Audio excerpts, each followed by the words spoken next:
This is the Slots and Sockets podcast, episode number 77, and I am one of your hosts, IRD Moose, and my partner in crime, Penguin.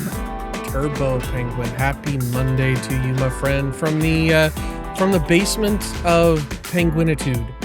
I know. Well, hopefully we'll make some more space. We'll make things.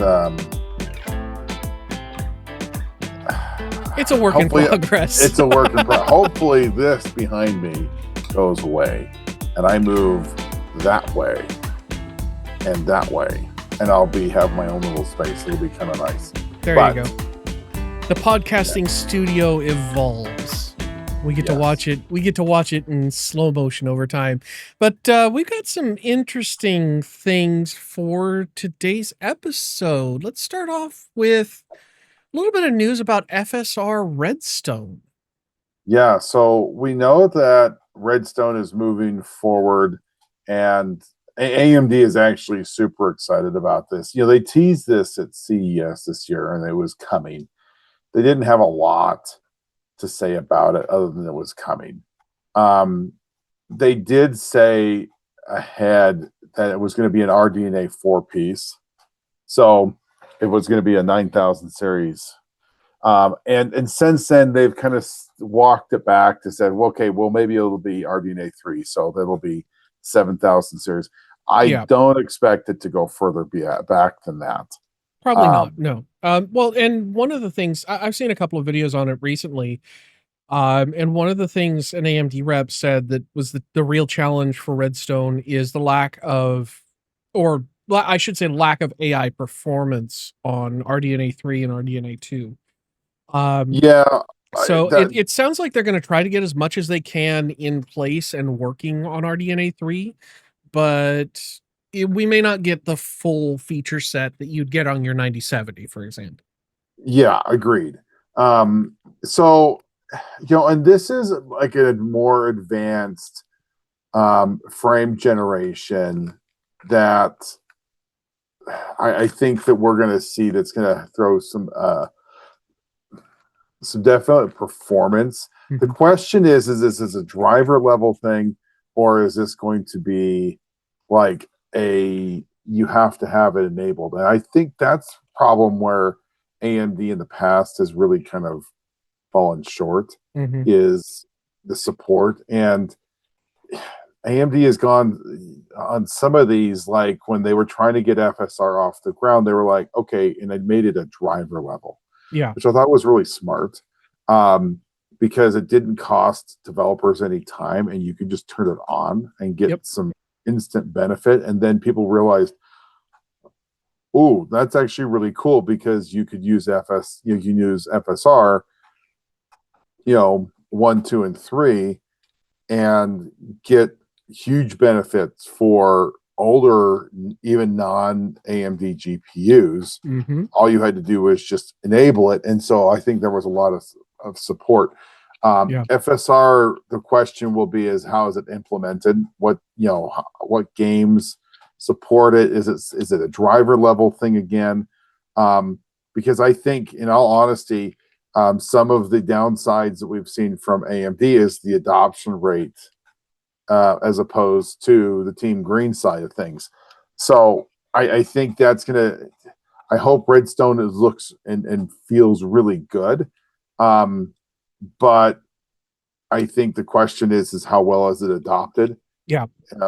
Because the honest truth is, I think that a lot of gamers look at DLSS and say, well, maybe if I can't play it right now, maybe I can play everything high settings now.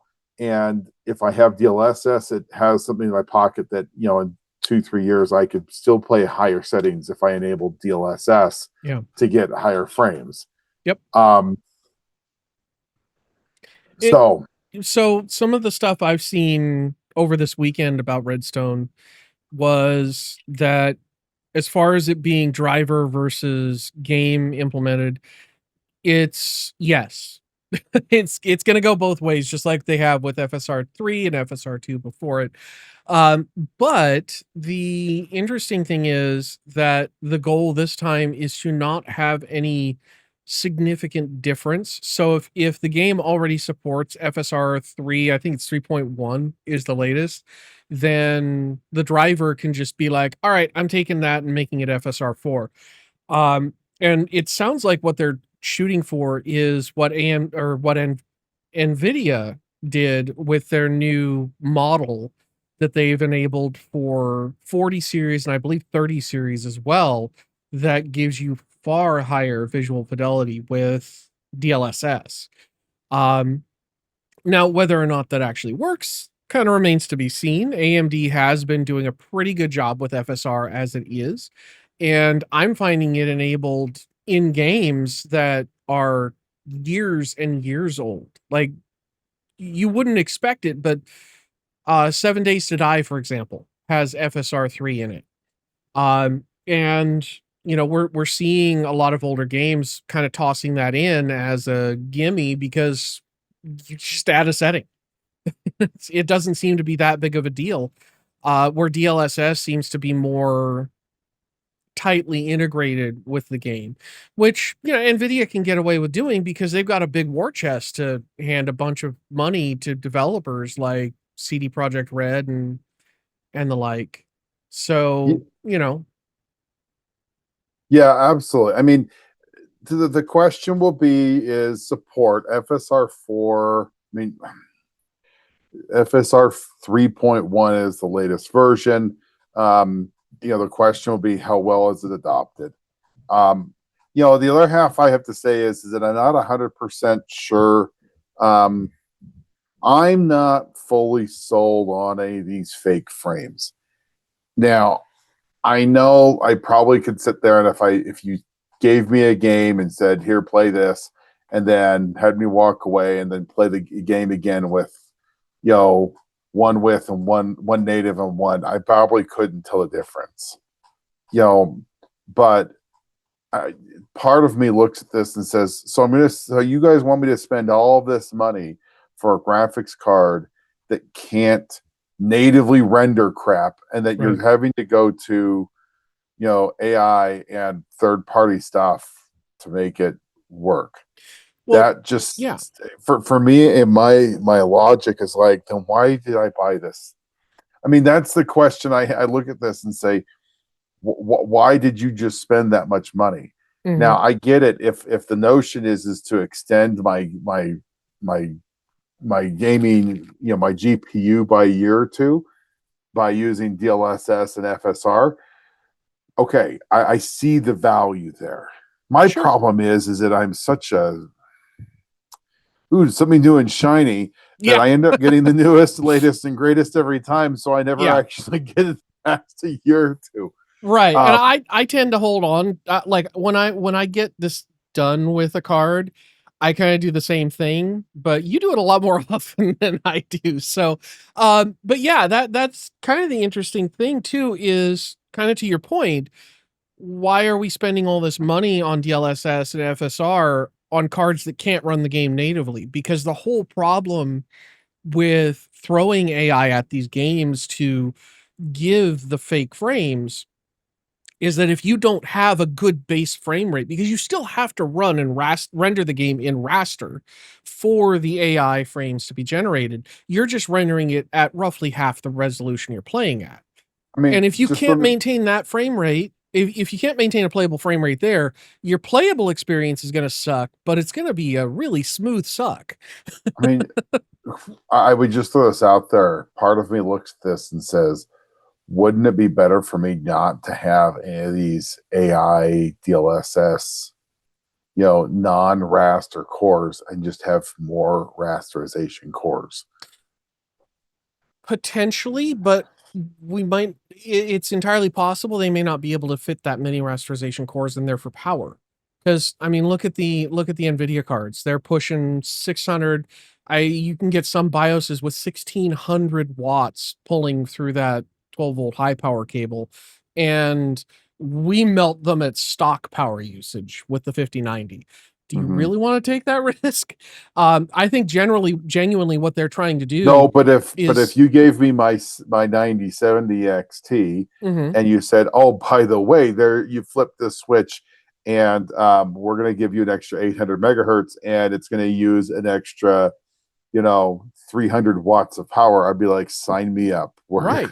Yeah, know, and then put the flip the tacos behind switch. it to keep them warm. Exactly. That's exactly what But it is. no, and I'm with you 100% there. But that's the thing is for FSR and DLSS to be effective, you still have to achieve a playable base frame. And if you're not doing that, then those technologies are just giving you a smooth visual experience with a garbage play experience. I mean, again, And it's yeah, not changing the number of frames you can generate. right. That's the problem that I have here is that it's still gonna look like 30 or 50 frames per second. Mhm. It's gonna make it a little bit more smoother, I guess, at the feel closer like maybe 60 or 65. Mhm. But I'm like, come on, guys. If you really wanted to play it, you probably should just turn down some settings rather than try to play the gimmicks of doing that. Or who knows, maybe as much as AMD and Nvidia would love you to do, just say maybe I should just go buy a new faster video card. Right. But Well, and that's part of the problem because some of the newer, faster video cards are still the same performance as the previous gen, so you're kind of stuck. that's the problem. That's it. But that's the thing is if you actually take the time with DLSS and FSR to tune the frame rate at half resolution, then that can actually potentially give you a really great experience on an older card or maybe even a current card that you can't necessarily play a game at 4K 120 FPS, but you could get 1440p or 2K at a playable frame rate, something 60, 80 FPS there. And doing that is really where you feel the benefit of DLSS because you still get the smoother visuals, but you also get the benefit of playing the game as if you were at half resolution. So you're rendering half the size as it is. But you're getting the benefits of rendering it at full resolution. Yeah. If the rendering, or rather if the fake frames are done properly. And I think we're still in the infancy of the technology, and I can see it going to a direction where they optimize the GPUs to the point where they don't necessarily have to burn that much power to give us good experiences at full resolution. I think just like ray tracing, it's going, DLSS and FSR are going to wind up becoming technologies that you don't even think about. They're just there, and you just use them because they are there. I And hope not, because I personally like real frames. but if you can't tell the difference and the base frame rate is still entirely playable within what you want, does it matter? I think so. Fair enough. I think so. Fair enough. Well, I mean, we look, shall I leave mean, that to our audience to discuss in the comments down below. because and the reason I say I think so is that you know I just I don't know if you sat there and sit on and off if people can tell the difference. I think it's still going to feel, if you can pull 50, it's still going to feel like 50. Mhm. And I think the only thing different is the little bean counter in the top left that says you're doing more than 50. And that's where it's like all you're doing is showing a bigger number. And that's why I kind of Mm, look at this. I'm like, this is kind of silly that we're just throwing this out there just to throw it out there. But yes and no. either way, Okay. So my perspective on that is a little bit different because I actually did play with this a bit and I tuned my card to play a good base frame rate in Fortnite. Now, granted, I got a 7900 XTX. It's kind of hard for me to get a good, to not get a good base frame rate in Fortnite. But one of the things I did is on my 4K TV, I kicked back and set it to 120 hertz and fired up FSR3. And It wasn't a better experience. It was fundamentally the same experience. But one of the big benefits I got is my fans ran a lot quieter. My card ran a ton cooler. And it was the difference in the amount of power my card was burning, the amount of heat that was dumping into my room was massive. And I mean, this is literally like we're looking at my entire living space. 800 or what 600-watt card is a lot of heat to dump into a tiny room considering all the other gear I have. And so, that's why I have the air conditioner behind me because I put a lot of heat in here. And so I was able to run my air conditioner less. My system was quieter. I didn't have a whole lot of CPU overhead, and my system was just kind of chilling playing Fortnite. But if I turn it off, my fans spin up, my CPU starts running hotter, my GPU runs hotter because it's actually working harder. So, there are benefits on higher end cards compared to, what you could have without it. I just think that right now it's still early enough in its infancy that the benefits aren't really there because they're not selling it right. I don't think Nvidia and AMD really know how to sell FSR. Of like, look, you've got a 9070 XT, you got the fastest card we make, and it's the middle of summer. Do you really want all that heat? Well, okay, play with FSR on, don't get all the heat, and still enjoy your game, and it doesn't really look that different. Oh, and look, your power bill's a little bit cheaper too, because you're not burning 400 watts, you're burning 250, 300 during your play session. So, there are benefits to be had, whether or not they're valid benefits for you or for anybody else is, something you have to decide for your use case. But, I think it's going in the right direction as far as the technology. I just think they don't know how to market it. Which, I mean, AMD's done a pretty good job of proving they don't know how to market things. Just look at the Zen 5 launch. Come on, guys. Yeah, Don't tell exactly. us there's next 3D coming and then launch stuff and expect us to buy it when there's next 3D coming. Come on. Exactly. So let's keep on real quick. Let's kind of go over a couple of other things graphics card related. sure. We've got let's see. Oh, XFX.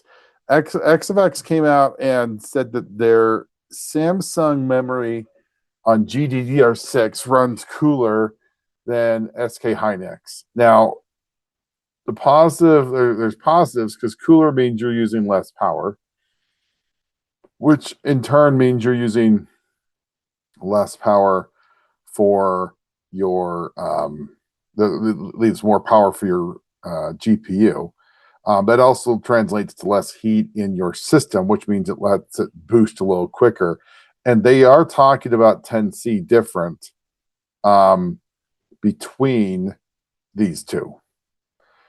So, kind of interesting. I don't think there's really a huge surprise. Now, they're saying it goes down to the manufacturer because I'm assuming that XFX made prototype cards and cooled them the same way and saw a 10C difference from the same stock cooling configuration. Yeah. That would make a lot of sense. So, really, really interesting on that piece. I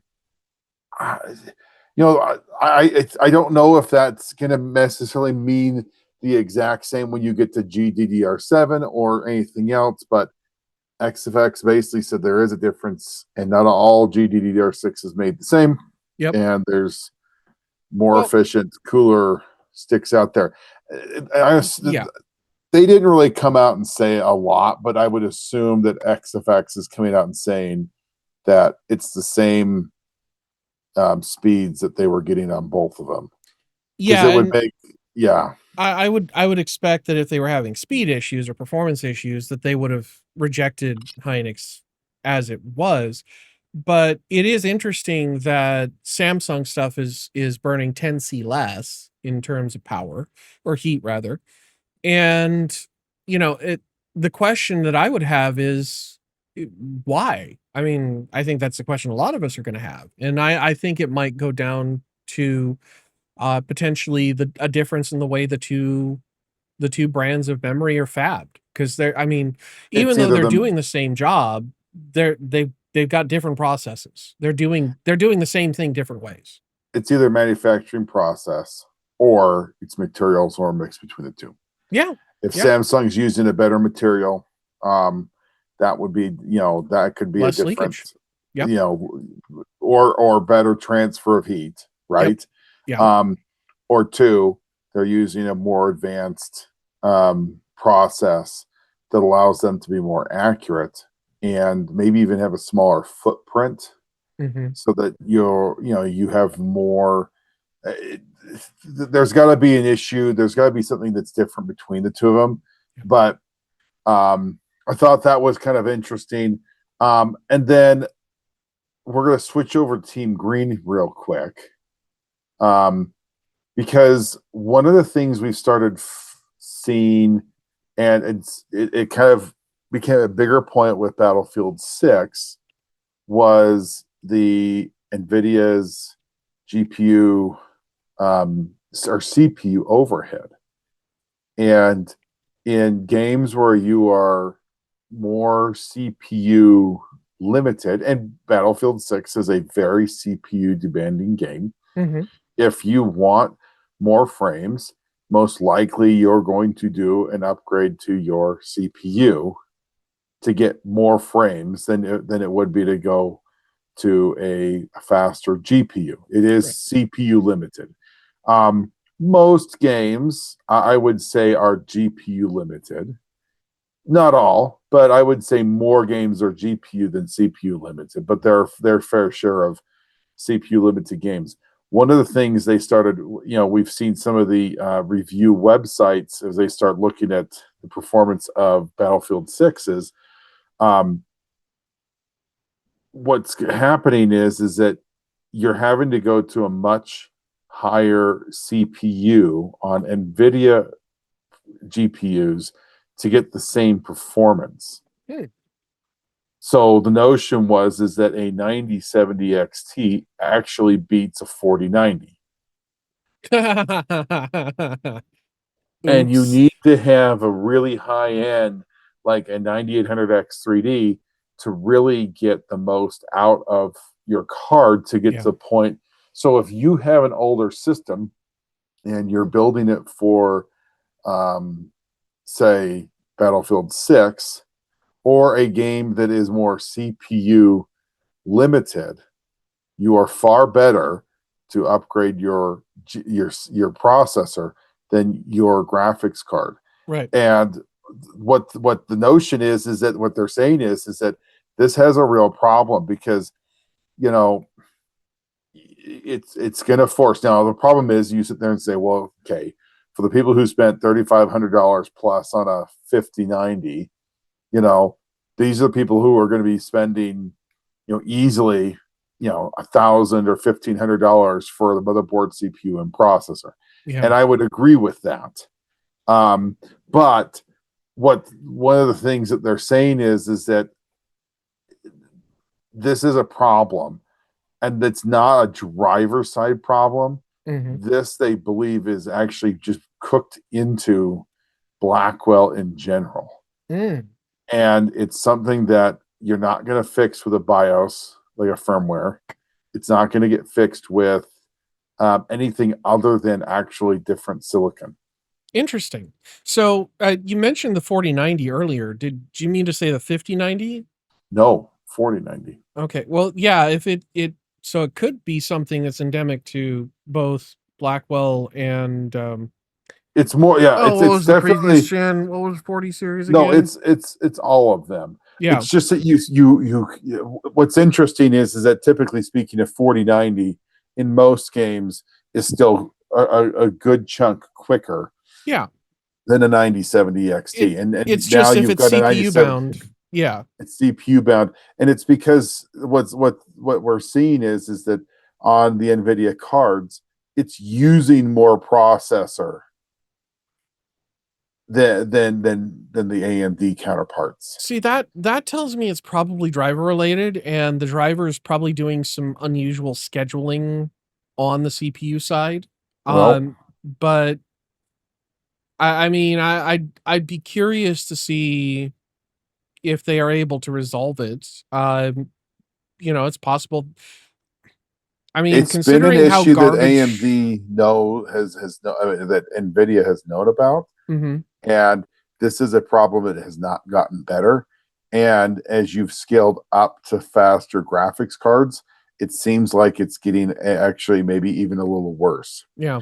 And it's something that they have to take seriously.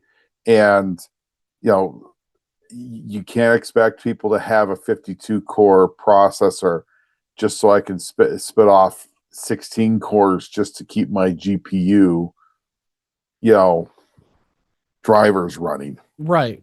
Well, and keep feeding frames to it. So that's going to be a pretty gnarly problem for them to sort out, cuz I mean, one of the things that Nvidia kind of pushed for was GPU based scheduling, where the GPU handles its own scheduling rather than relying on the CPU to do it. And I kind of wonder if that might be something related to where things are going wrong, because that's I mean, aside from facilitating memory accesses for the GPU, which I mean, um if you got resizable bar enabled, then or rebar enabled, then that shouldn't be an issue. Um, so yeah, that It, that is kind of weird. I it, don't have a whole lot of hope that Nvidia is going to fix it, because their drivers have been absolutely abysmal lately. But be nice to find out what it is if they do. the notion is that the drivers are just using more CPU time Mhm. than AMD's counterpart. Intel has this problem too. Interesting. Intel absolutely has this problem. Um, Intel on the ARC processors. The reason, we saw this, like, if you put a lower end processor there, it actually just kills the frames in Yeah. the ARC processors. It's one of the reasons we actually don't have a much faster like ARC than right The now. battle mage, yeah. Yeah, the CPU overhead problem is the problem. And Hmm. from what I can gather, is that you basically had to have like to maximize it, you just needed to have the latest and greatest, but it's like even then it's the CPU, the drivers. And it's interesting that Intel and AMD have this problem. Yeah. And look, Intel came out and actually acknowledged, like, yeah, we have this problem. Yeah. It is an issue. Um, So the buy a thousand question dollar CPU to drive your $200 graphics card. Woohoo! that's pretty much it. And that was what they were noticing is that if you're buying a $200 graphics card, you probably don't have a 9800X 3D. Mm-hmm. And so they were like, holy crap, we did all this testing with a 9800X 3D. And you have people who were like, my performance is absolutely way worse. Yeah. And so the notion is if you have a 5090 or a 4090 or even like basically any NVIDIA GPU, if you get into a position where you're really stressing your CPU, what happens is that the drivers and the the drivers can't actually get the processing time they need to feed the frames. And so what happens is it becomes wild, like way more CPU bottlenecked than the AMD counterparts. Now, the positive thing from AMD side is that they don't have this problem. And Right. so there's some talk that the next generation is going to be hugely beneficial. But mark my words, Nvidia should be spending a good amount of time figuring out what this is, because if the fix is a change in silicon, they've got to know this pretty quick so they can start taping out and making changes. Yep. Or if it is a driver, then maybe they need to just fire the AI driver team and actually hire real people back. I Stop don't know. vibe coding the drivers. Yeah. I don't know where the issue between it is, but I mean, it's legitimately. I mean, Yeah. had you gone back 2, 3, I would say 3 years, you would have asked people like, "What's the status of Nvidia versus AMD Radeon drivers?" And people would have said that AMD drivers are buggy and crashy and garbage, Yep. and people would have said Nvidia is perfect.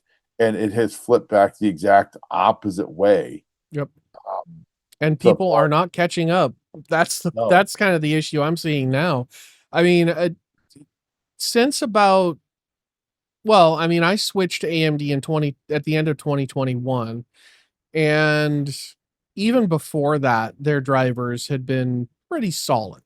Like they weren't perfect, but you could tell that they had made some significant strides in their quality. So, um, you know, I generally don't have any issues with my AMD drivers that aren't self-inflicted because I get too spicy on my overclock or too spicy on my undervolt or what have you. So, Mhm. I mean, all the crashes I've had with my drivers lately have been either Fortnite totally taking down my system for whatever reason, because sometimes it just does that, and me breaking things, which Mhm. I'm good at doing.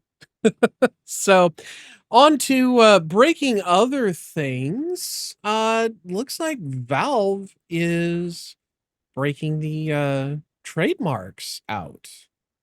Yeah, so we picked up over the weekend of Valve trademarking a, a Steam frame, and I think initially there were a lot of talks back and forth, and we've kind of maybe gotten some better clarification. Um, Insiders have said that there's a rebranding on the Steam overlays to Steam frames, and so there's some at least better correlation with that and another VR product. Um, it seems to me, at least from from the trademark filing, because it talks about controllers, talks about computing devices, um, that it would make a lot of sense given kind of the correlation between frames, the rebranding of overlays to frames, that Mhm. this would be a direct competitor to a meta like Quest. Okay. Um, And we're sure these aren't fake frames, right? This is not an AI generated thing. This is a real product. it seems to be like a real product. It Yeah. looks like you'll. My guess is that, from what I can just guess, and this is just a guess, but the notion that they're trademarking a name tells you that they're probably not far off. They probably have it fairly finished up. Yeah. But my guess is it's probably very similar to what we've seen with the Quest, where it's a standalone product. You can use it by itself, but two, you can also plug it in. The question on VR is going to be, what are the specs, of the screens Mhm. and the resolution and refresh rates. Well, I that and don't. the lenses too. I mean, because Yeah. I'll tell you that the Fresnel lenses are the one Achilles heel on my VR headset. Like, I can live with the screen door, but the artifacts from the Fresnel lenses just kind of mess with me. So, yeah, and we've been waiting for Valve to come out with the Index 2 for how long now? Because the first Index came out, what, 2018, I think. Yeah, it's in. I'm actually a little surprised that we see this, um, because I just VR. I think there's people are at the point where they've tried it, they've done it.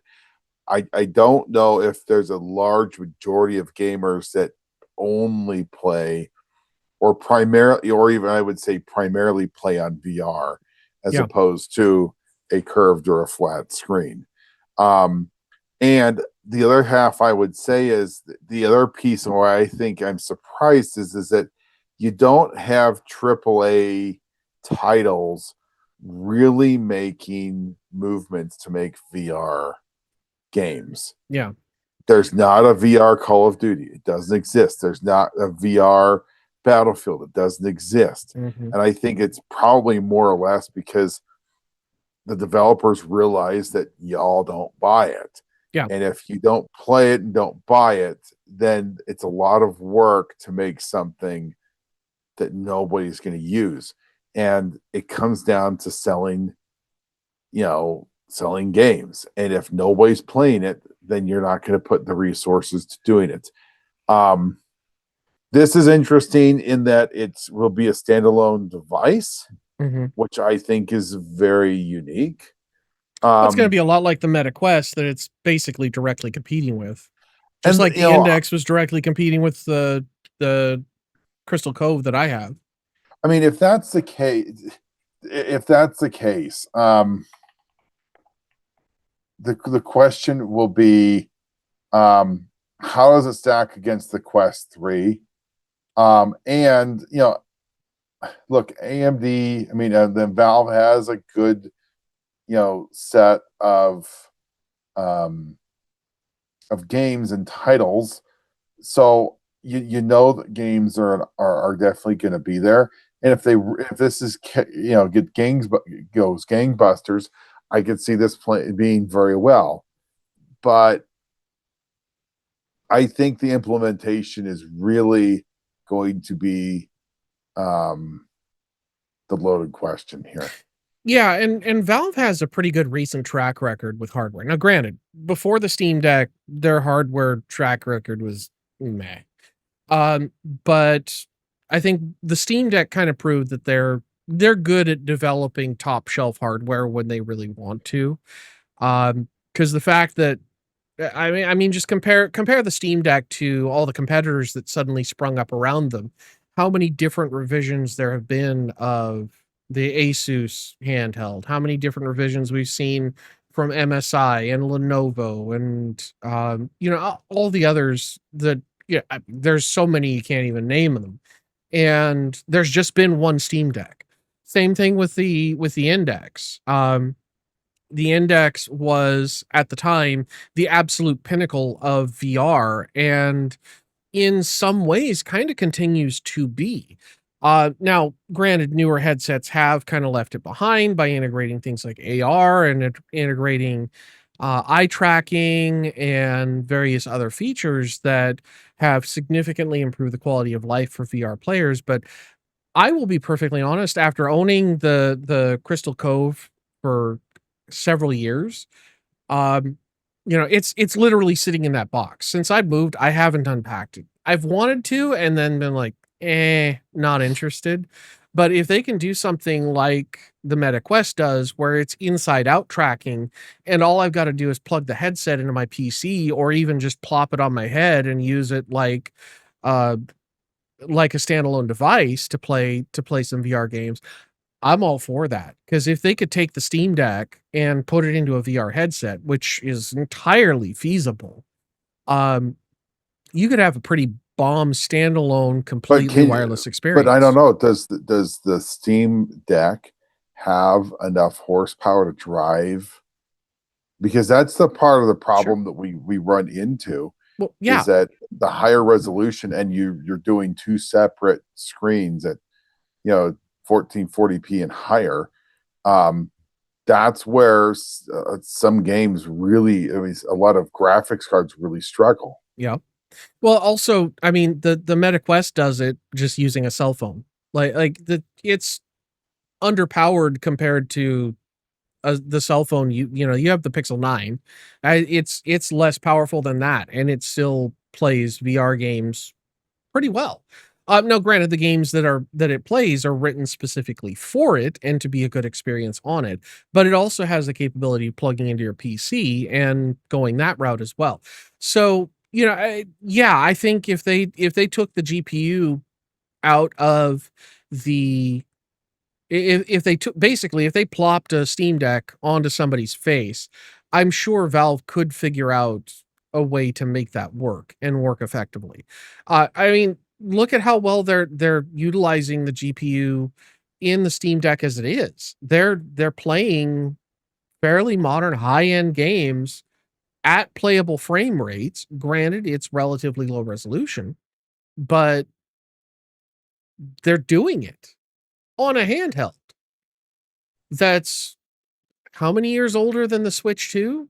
And it just spanks the living daylights out of the Switch 2? I mean, come on, guys. I of course, if they build something new, they're going to use a more modern CPU. I don't think they would take the Steam Deck CPU. They'd probably take something along the lines of Strix Point or Hawk Point, or potentially even something that we haven't necessarily heard rumors about yet. For this thing. And if they did that, they could potentially have the leading headset on the market. Now, something that we had actually discussed prior to the stream or the podcast is that VR is a very niche market. And I think your point was exactly right, that there just aren't enough people there willing to jump on the VR bandwagon to make it feasible to make this hardware affordable. And I can see where Facebook is, or Meta is, trying to make that a thing, but Valve is just out there putting out their Bugatti Veyron and then following it with their own version of the Chiron and just being like, yeah, we're just going to build the top end stuff. And, if you buy it, great. If you don't, we just won't make another one. We don't care. And, I think what's going to end up happening is just like we had in the cell phone industry and just like we had in the gaming industry for a long time. Console gaming was a niche thing until all of a sudden it blew up. And PC gaming was a niche thing until it blew up. And same thing with cell phones. Smartphones were a niche thing until Apple released their counterfeit iPhone, and it blew up because people were like, oh, I don't have to use a stylus. This is awesome. And a new market suddenly springs out of existence that was effectively next to nothing in terms of market share before. So, I think VR has the possibility of doing that, but I don't think we're there yet because we haven't really hit that killer design of a headset that shows everybody how to actually make a headset. Yeah. So speaking of making things. Yeah. The last thing we wanted to bring up, I saw this, typically speaking, we don't talk about fun little, peripherals and screens and all that stuff, but we came across, I saw this. I thought this was such a cool thing. We're going to talk about the Corsair Xeneon So Edge. It's part of their display line. So they have a Xeneon Flex, which is an ultra wide like we both have, that is either flat or you can just grab the corners and bend it inward and make it a fairly tight curve on an ultra wide display. So it's actually a very interesting OLED implementation, but you can't use a VESA mount with it. You got to use their Corsair base. You're kind of stuck with it as it is. But the Xeneon Flex takes that idea and turns this into a 14-inch ultra wide monitor that's also a touchscreen. It's basically a supplemental screen. Yep. So like a sensor panel. Or I would be interested actually to get one of these and see if you could actually like play a game on it. Oh, come on. No, I'm dead serious. I think it would be fun to try. I'll give you that. It would be fun to try because you think of this, if I could have a little screen that's like this big, you're gonna have to glue it to your face, there. You think about that. How cool is that to be able to like throw a little, throw a tiny little ITX, the little screen on top, and have a keyboard and mouse. Yep. And at a LAN party, be like, I have the smallest setup known to mankind. And yes, I can play games. Very interesting because it is totally packable. And at the resolution, and it's 60 hertz. I mean, it's something to write home about. It's not a gaming monitor, no, but it's not. It's a touch screen. It's a touch screen, so you can do, like, they've got a lot of use cases for this. Replace it as a stream deck. You could have music and music controls on it. You could have even another video on it, which is appealing to me because I do like to have something else going on, especially if I'm doing something. I would love to have this to go back and forth from work, because I could see the positive use of having more controls at an office. Also, and be able to, like, have a dock at the office and have a dock at home and basically take the thing back and forth. Yeah. But or just get one for each. Yeah, very, very cool. And surprisingly not like breaking the budget. No, the problem is finding them in stock, because it's a $249 piece. $250. Yep. $250. But the problem is finding stock. Yeah. And I'm interested to see, like, are they selling for like crazy expensive? That's kind of something we're seeing with the screens for the height. I think it's the Height Y70 has that touch panel in the corner, and they're having stock issues too. So I'm wondering if they might be using a similar panel, because the layout and resolution is similar. Now, one of the things that does give me a little bit of pause here is that it's IQ enabled. And I think any of us who's been dealing with IQ can say that the last few years, it's just been painful. And to be fair to Corsair, they have improved recently. It's no longer restarting IQ 3 times when it picks up a random update and then demanding I restart my PC to get my fans and keyboard and everything working again. But that is something to be considered if you aren't a fan of IQ or aren't a fan of a lot of these sensor panel deals. It might not be for you. But I mean, for years I have wanted a sensor panel. Back in the days of my Core i7-920, I used to have one that was USB powered until I ripped some traces off the board because I was dumb. Again, breaking the rule of don't do dumb stuff. And I would love to have a sensor panel like that, because that's kind of exactly what I'm looking for. And I'd love to be able to just mount it directly under my monitor, like a little hanging under display. For work, even, it would be super handy for like our call center stuff. I could put the call center stuff on there and have all the call tracking and things that I need, that right now I use the laptop display for work. So yeah, I mean, I could conjure up a whole bunch of use cases that would give me a phenomenal excuse to blow $250 on this. And that's exactly what it is, because all of this stuff that it can do, with the exception of touch, can be done on any normal monitor that you just plug into DisplayPort or HDMI. So, do I need it? No. Do I want it? Heck yes. I would make the argument that I could see the benefit for having something like this. And I think, when you start looking at like the cool things that you can do with it, it does look really, really cool.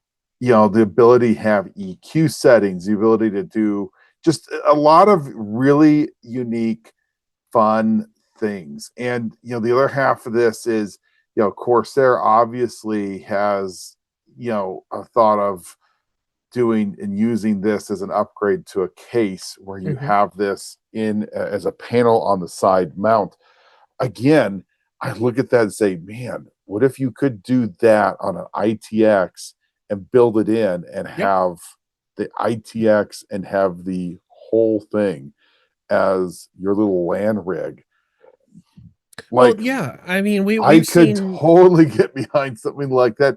And at that resolution, 2560 by 720, you wouldn't have to have some stupid, like, high res, like, you could power it with, a 3080, or, well, I don't know if you could do on board if you're going to play games on it. Well, let's say you have a Strix Halo board, you could potentially play games on that just off the GPU, off of the Strix Halo parts, because they're comparable to a 4060, 4070, and those play games just fine still. So yeah, and that would be, well, vertical resolution is sub 1080p, and you're only slightly more than 1080p on the width. So, and they're also standard. It's also standard resolutions too. So you kind of got this best of both worlds where it's ultra wide, but it's not some bastardized resolution like mine is. Mine's 3440 by 1440. So it's not quite a full 4K wide. So it would tend to potentially scale a lot better in games as well. But yeah, I think for that use case, it would be pretty awesome if you had one of those little minis forum boxes, and the biggest thing in your whole arsenal would be your keyboard and mouse at that point. But if you're flying out to something like PDX or DEF CON, not DEF CON, but what's the one they do in Austin? The QuakeCon, yeah. You're going out for QuakeCon or what have you, DreamHack even. It would be perfect to just toss that in your carry-on with a minis forum box, and you're ready to rock and roll. Especially if it's got Strix Point, because those are decent little powerhouses. So yeah, I think that would be a pretty snazzy use case for it. Sensor panel, definitely a worthy use case. Having it as a sensor panel on your desk outside of the case would certainly be handy. One of the things they show in their screenshots, or their promo shots there on the product page on Corsair's site, is actually running OBS and your stream chat on it. So you can, instead of having it take up your monitor, for that, you can play your game full screen on your monitor and have your OBS and chat controls right there on a touch screen. So if you need to change something, you don't even need a stream deck at that point. You might want a stream deck anyway, just because you could do other things with it, but still. Corsair could be very interesting if they could take one of these and double its height, and make it into even a bigger, where you sit there and say, yeah, okay, you'll get 1080p as a screen, and then you have all of this other real estate on the sides and the bottom. Yeah, they give you more information. Really kind of cool idea. Love it. Hopefully, to be honest, hopefully it's stock, because it looks like right now you can't find these, like, even on eBay. I thought you would see these like scalped really bad. No. Probably the scalpers can't even get them, because, like I said, I mean, Height's having issues with getting their touch screens in stock too. So that might be something that's more endemic to the industry rather than Corsair specific. But this looks like it's got, they put a lot of thought behind this into making a solid sensor panel and multifunction display that you could use for a lot of things. I mean, I could see where it'd be super handy in flight sims. You play Flight Simulator, having those controls on a touchscreen like that, super handy. But yeah, I think on that bombshell, we will call it a show for this evening. So thank you all for giving us a little bit of your time. We appreciate your viewership. And do remember to jump down in the comments below to let the algorithm know you're not one of those bots. And leave us a comment. Tell us what you like. Remember to like and subscribe and do all that other algorithmic goodness for us. And until next time, have fun storming the castle. Good night, everybody. Good night.